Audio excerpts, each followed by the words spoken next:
강프로입니다. 자, 삼성중공업 봅니다. 오늘 0.2% 빠졌습니다. 뭐 보합이라고 보면 되겠죠. 그런데 제가 이 얘기 좀 드릴게요. STX중공업. 그쵸. 원래 제가 삼성중공업을 이쪽 구간에서 샀는데 여기서 이렇게 딱 보잖아요. STX중공업은 이때 뭐 꽤 많이 올랐습니다. 한 10% 이상 상승이 나왔어요. 뭐 고가 저가 따지면 뭐 한 20% 가까이 상승이 나왔는데 STX중공업만 딱 가더라고요. 약간 아쉽지만 어쩔 수 없이 삼성중공업을 기본적으로 가지고 있고 조선주를 보는 게 맞습니다. 그게 맞아요. 뭐 단기간에 뭐 며칠 이 움직임을 보면 아쉬운 부분이 있죠. 아쉬운 부분이 있더라도 여기서 뭐 이제 뭐 시장 빠지면 뭐 FOMC도 끝났고 뭐 재료 다 나왔으니까 뭐 시장 빠질 수도 있고 지금 뭐 반도체나 그런 부분도 안 좋은데 여기 팔고 뭐 시장 빠지면 뭐 무서우니까 여기 팔고 나서 뭐 다른 데로 간다거나 이런 상황 절대 만들면 안 됩니다. 지금 시장에서 반도체 쪽도요. 구분 지어야 될 때가 됐어요. 뭐 한 2월 달 그 정도까지는 그냥 반도체 이름만 붙이면 갔거든요. 근데 지금 한 4월 달 정도가 지나서는 반도체 구간 중에서도 그쵸 반도체 종목군들 중에서도 구분을 지어야 될 때가 왔습니다. 그게 어떻게 구분을 짓냐면 자, 첫 번째 일단 반도체를 먼저 이야기 드릴게요. 첫 번째가 일단 비메모리 후공정 그렇죠. 비메모리 후공정 이게 리노공업이에요. 리노공업 그리고 메모리 후공정 한미반도체 있죠. 그리고 뭐 PSK홀딩스 있죠. 이쪽 있고요. 그리고 하나가 더 있습니다. 뭐 효율을 높일 수 있는 그런 부분들. 뭐 지금 보면 뭐 JNTC 그리고 뭐 이오테크닉스 그리고 뭐 유리기판 쪽으로 연결되어 있는 뭐 HP 테크놀로지 뭐 이런 쪽이 있고요. 그리고 뭐 캠트로닉스 뭐 이런 쪽도 있고요. 지금 종목군들이 되게 다변화되어야 되는 그런 시장이 왔습니다. 그러니까 종목을 잘 골라야 되는 종목 장세가 왔다는 거예요. 그러니까 반도체 좋네. 반도체 아무거나 사야지. 뭐 거래 붙는 거 사야지. 오늘 올라가는 거 사야지. 이러면 안 된다는 거예요. 물론 저는 올라가는 종목들만 합니다. 그러니까 내가 사서 올라가는 게 아니라 이미 올라가 있는 종목들만 해요. 즉 고가 돌파를 한 종목만 한다는 거죠. 근데 지금 강세를 보이고 있는 메모리도 그런데 그쵸 반도체 종목군들도 그런데 조선주는 오죽할까요? 조선주는 더 철저하게 확인을 해야 됩니다. 그리고 철저하게 확인하기 위해서는 삼성중공업을 먼저 매수하는 게 맞습니다. 삼성중공업의 추세가 유지가 되잖아요. 그러면 STX중공업 같은 경우에는 훨씬 더 시세가 많이 나올 수 있는 상황이 뒤에서도 나올 수 있어요. 그런데 STX중공업을 먼저 들어갔어요. 조선주 중에서 시세가 잘 나올 것 같아. 그러면 STX중공업을 내가 먼저 들어갔을 때 삼성중공업이 빠지잖아요. 그럼 이거를 계속 좋다고 할 수가 없어요. 그렇기 때문에 우리가 STX중공업을 매매하기 위해서는 삼성중공업을 먼저 타점을 잡고 나서 해야 되는 상황을 만들어야 된다. 제가 항상 말씀드리는 게 반도체를 이야기를 드리거나 바이오를 이야기를 할 때 계속해서 제가 동일하게 이야기를 드리는 내용이 있습니다. 반도체 볼 때 무조건 삼성전자 하이닉스 먼저 보세요. 근데 여기는 안 사도 됩니다. 왜? 삼성중공업은 시세가 나올 때는 20% 30% 쉽게 나옵니다. 그런데 삼성전자 하이닉스는 20% 30% 나오기엔 너무 사이즈가 큽니다. 그리고 뭐 바이오 같은 경우에 볼 때도 요즘 따지면 HLB, 알테오젠 이런 쪽 꼭 봐야 되고 최소한 셀트리온이 빠지지 않는 가격대에 있어야 된다. 이런 정도를 확인하고 나서 변동성이 큰 바이오 쪽을 공략하는 게 맞다는 거죠. 그러면 지금 삼성중공업이 버티고 있다는 건 무슨 이야기가 될까요? STX중공업도 추가적으로 시세가 나올 수 있는 상황이 마련이 됐다는 겁니다. 그런 과정에서 시장이 빠졌죠. 그럼 시장에 대한 가격 부담도 없겠네. 끝났죠. 금리 관련한 불확실성도 없겠네. 근데 시장은 빠네. 그럼 당연히 올라가는 상황이 만들어질 수밖에 없죠. 이런 구간에서 우리가 꾸준하게 수익을 낼 수 있는 상황을 만드는 것이 중요하다. 그렇죠. 그러기 위해서는 삼성중공업을 포함해서 그렇죠. 타점을 잡는 게 중요한데 그게 그 타점이 올라가는 구간에서 내가 매매할 수 있는 환경, 스킬, 그렇죠. 그런 부분이 필요하다는 겁니다. 이거 말고는요. 주식시장에서 진짜 내가 꾸준하게 수익을 내고 돈을 벌 수 있는 방법은 없어요. 절대 없습니다. 그래서 이 타점을 이해했을 때 어느 정도까지 매매를 이어갈 수 있는지 그 내용부터 제가 이야기를 드릴게요. 자, 내용 보시면 자, 첫 번째 HLB가 나오는데 아까 전에 제가 바이오 관련된 이야기도 드렸죠. 바이오 관련된 이야기에서 보세요. 올라가는 구간에서 계속해서 매매를 하죠. 그렇죠. 매수 매도 그리고 올라갔을 때 또 매수 또 매도 그리고 또 매수 또 매도 이런 상황을 지속적으로 만들어야 된다. 이거 말고는 진짜 주식시장에서 꾸준하게 수익을 낼 수 있는 방법이 없습니다. 그리고 이 내용에 대해서 내가 이해를 하려면 그렇죠? 가격에 대한 이해가 필요하다. 예를 들어서 다른 종목을 보더라도 마찬가지예요. 지금 삼성중공업을 이야기를 드리고 있으니까 삼성중공업 보더라도 어떻습니까? 올라가는 구간에서 제가 계속해서 매매를 하죠. 지금 아직까지 매매가 끝난 건 아니에요. 매매 중에 있는 종목인데 삼성중공업까지도 올라가는 구간에서 매매를 했을 때 내가 꾸준하게 수익을 낼 수 있고 떨어지는 구간에서도 짜증은 나지. STX중공업 많이 가니까 이거 살 걸 한다는 그런 생각이 저라고 안 드는 거 아닙니다. 그런데 삼성중공업이 베이스가 되어야 된다는 점. 점. 자, 무슨 얘기냐면 T 같은 종목 보잖아요. T 같은 종목 굉장히 많이 올랐습니다. 이쪽 구간 매수 이렇게 해가 굉장히 많이 올랐는데 수익도 많이 봤어요. 그런데 이런 시세가 나오기 위해서는 삼성전자의 시세가 없이 이런 시세가 나올 수 있을까? 없다는 겁니다. 그렇죠? 그래서 우리가 가격대를 먼저 보고 매매하는 게 중요하고 이 가격에 대한 부분을 제가 이런 식으로 매매를 하고 있고 이 내용을 실시간 소통방, 그러니까 실시간으로 제가 소통방에서 공개를 하고 있습니다. 자, 내용 보시면 시장가 매수 선익 시스템 8시 49분 그러니까 이렇게 진행되죠. 자, 선익 시스템 한번 볼게요. 선익 시스템. 자, 내용 보시면요. 올라가는 구간에서 제가 계속 매수를 하고 있고 계속해서 시장이 안 좋은데도 불구하고 강한 움직임을 보인다. 모든 종목을 수익을 볼 수 있는 건 아닙니다. 매매하는 과정에서 손절이 있을 수 있어요. 그런데 그 손절이 있을 수 있는 그런 구간에서 내가 이겨내고 갈 수 있으려면 꾸준하게 누적 수익이 쌓여야 되는 부분도 중요하지만 그 누적 수익에 대한 부분이 뭐가 중요한지 제가 계속해서 말씀드리는데 주식은 수직으로 올라가는 경우가 거의 없거든요.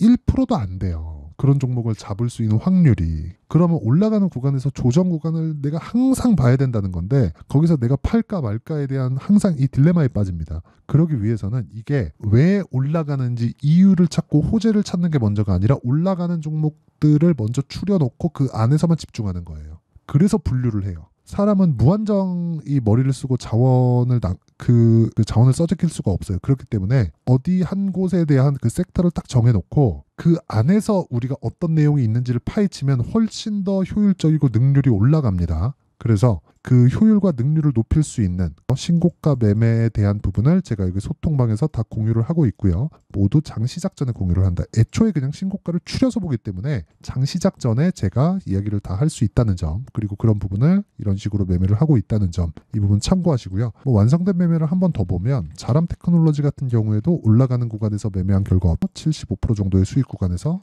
매도가 됐다. 자, 이런 상황을 지속적으로 만들려면 구독과 좋아요 눌러주시고요. 상단에 있는 전화번호로 구독 또는 10억이라고 문자 보내주시면 제가 소통방 입장 링크를 순차적으로 공유를 해드리도록 하겠습니다. 자, 그러면 제가 어떤 식으로 매매 진행이 되는지 이야기를 다 드렸으니까 이 내용에 맞춰서 그쵸? 타점을 어떻게 잡는지 그 원리가 있겠죠. 그 원리에 대한 부분은 여기 가격과 단기 보유 전략 그쵸? 여기 단기는 2주입니다. 2주.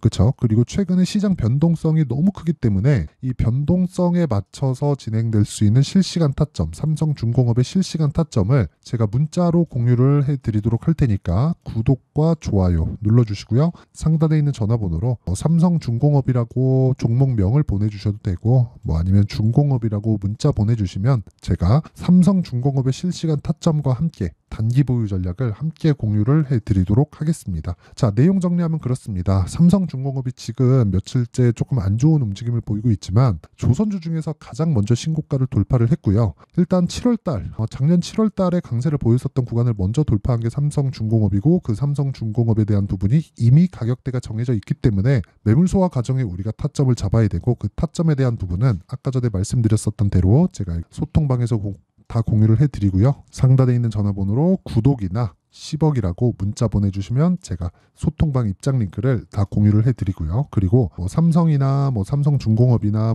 이런 식으로 문자 보내주시면 제가 여기 단기 보유 전략과 실시간 타점을 함께 공유를 해드리도록 하겠습니다. 그리고 어떤 식으로 분류를 해야 되는지 그리고 이런 식으로 꾸준히 매매했을 때 어느 정도 성과가 나오는지 그 내용에 대한 부분은요. 제가 다 이해를 시켜드릴 수 있게 다 준비를 해놨으니까 영상 끝까지 시청하시고요. 모든 분들이 성공 투자하셨으면 참 좋겠습니다. 그리고 삼성중공업 앞으로 좋을 거예요. 아마 5월 달에는 시세가 괜찮을 테니까 적정한 구간에 타점 잡아야 됩니다. 그 부분 반드시 이해를 하고 가세요. 자, 24년도가 돼서도 시장은 여전히 어렵습니다. 자, 근데 시장은 항상 어려울 거예요. 앞으로도 계속해서 어려워질 겁니다. 자, 근데 제가 매월 대시세 종목을 구독자분들에게 공개를 합니다. 자, 내용을 보면 12월 달에 실제 공개를 했었던 강프로의 대시세 종목에 대한 내용인데 대기업을 상대로 안정적인 매출 구조를 가지고 있고요. 그리고 현재 주요 거래처는 삼성전자, 인텔, 하이닉스, TSMC,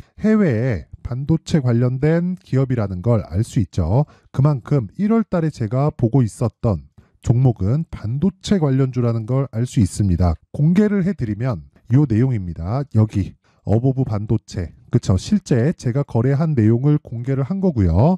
수익에 대한 크기를 보면 공략한 시점, 제가 가격대를 함께 공개를 해드렸는데 공략한 시점부터 21%의 수익 마감이 된 것을 확인해 볼 수가 있습니다. 자, 근데 지금도 마찬가지입니다.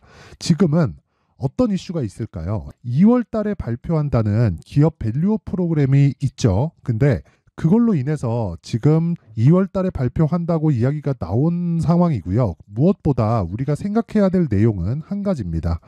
어떤 이슈나 그리고 어떤 상승할 수 있는 내용으로 인해서 주가가 올라가는 것은 맞죠. 하지만 가격이 먼저 반영한다는 걸 반드시 알고 있어야 되고, 그런 내용에 대한 파악이 되었을 때, 그쵸? 여기 어보브 반도체처럼 21%, 그쵸? 대략 3에서 4일 동안 20% 이상의 수익을 먹을 수 있고요. 그리고 여기 HLB 같은 종목처럼 대략 일주일이 채 되지 않는 기간 동안 30%의 수익을 낼 수 있습니다. 자, 그러면 답은 나왔어요. 재료에 대한 부분보다 중요한 게 가격이다. 자, 근데 지금 시장에 쏠려 있는 게 뭐죠? 2월 달에 발표하는 기업 밸류업 프로그램에 대한 내용이죠. 자, 그러면 우리가 이쪽에다가 지금 집중을 해야 될까요? 그 내용을 한번 보겠습니다. 기아차의 차트를 보면요. 1월 24일 날 정부단에서 입김을 불어넣은 이후에 시세가 강하게 발생한 것처럼 보이지만 애초에 12월 달부터 신고가를 달성했다는 걸 확인할 수 있습니다. 자, 그러면 우리가 스케줄을 따져봤을 때 우리가 어디를 봐야 될까요? 4월 달 총선을 봐야 됩니다. 드디어 때가 온 거죠. 4월 달 총선이 끝나면 그 뒤엔 뭐가 있죠? 대선 전국으로 들어갑니다. 그러면 우리는 4월 달 총선부터 시작해서 대선까지 이어질 수 있는 종목을 찾는 게 정말 중요합니다. 그게 정부 정책의 방향과 그리고 스케줄에 맞춰서 가는 거예요. 정치적인 상황에 따라서 주가가 움직이는 걸 우리는 수도 없이 많이 봐왔기 때문에 스케줄에 맞춰서 가는 게 지금으로서는 답이 될 수 있습니다. 그리고 무엇보다 어느 정도의 시세를 내는지 그 첫 번째 단계인 상황을, 그쵸? 제가 12월 달 밝혀드렸었던 대시세 종목으로 이미 공개를 해드렸기 때문에, 그쵸? 어떻게 제가 매매를 했는지까지 다 보여드렸습니다. HLB처럼, 그쵸? 31.9% 걸린 시간은 4일밖에 되지 않죠. 이 종목을 제가 가격과 그리고 어떤 종목인지를 애초에 12월 달부터 공개를 한 겁니다. 자, 그러면 지금도 마찬가지예요. 앞서서 제가 말씀드렸었던 23년도에 했었던 여러 가지 종목들이 있죠. 한미반도체 같은 종목들도 여기 소통방에서 모두 공개를 해서 실제로 10,000원부터 60,000원까지 상승한 내역이 있고요.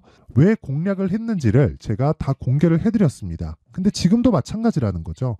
정부 정책의 방향에 맞춰서 또는 선거 스케줄에 맞춰서 매매를 이어가야 될 때가 됐고요. 제가 총선 관련된 큰 시세가 나올 수 있는 대시세 종목을 준비를 해놨습니다. 길게 말씀드리지 않겠습니다. 모든 종목들은 신고가를 달성하면서 대시세 준비를 하게 되고요. 신고가를 공략했을 때 내가 시장에 주도주를 잡을 수 있는데 지금은 총선에 집중하는 게 맞다. 그래서 총선 관련된 그리고 대선까지 이어질 수 있는 종목을 준비를 해놨는데 지금부터 준비를 하셔야 나중에 고가에 올라가서도 꾸준하게 매매를 이어갈 수 있습니다. 자꾸 막 손절하고 매매하는 과정에서 너무 어렵다 하시는 분들은요. 이 종목 딱 받아가서 큰 수익 내셨으면 좋겠고요. 이 종목은 상단에 있는 전화번호로 대시세라고 문자를 보내주시는 분들에 한해서만 제가 총선 그리고 대선까지 이어질 수 있는 종목을 공개해 드리도록 할 테니까 상단에 있는 전화번호로 대시세라고 문자를 보내주시고요. 그리고 구독과 좋아요 꼭 좀 부탁드리겠습니다. 시장은 정말 어렵습니다. 자, 그래서 모든 분들이 성공 투자하셨으면 좋겠고요. 기본적으로 가격에 대한 파악을 하면서 큰 수익을 내셨으면 좋겠습니다.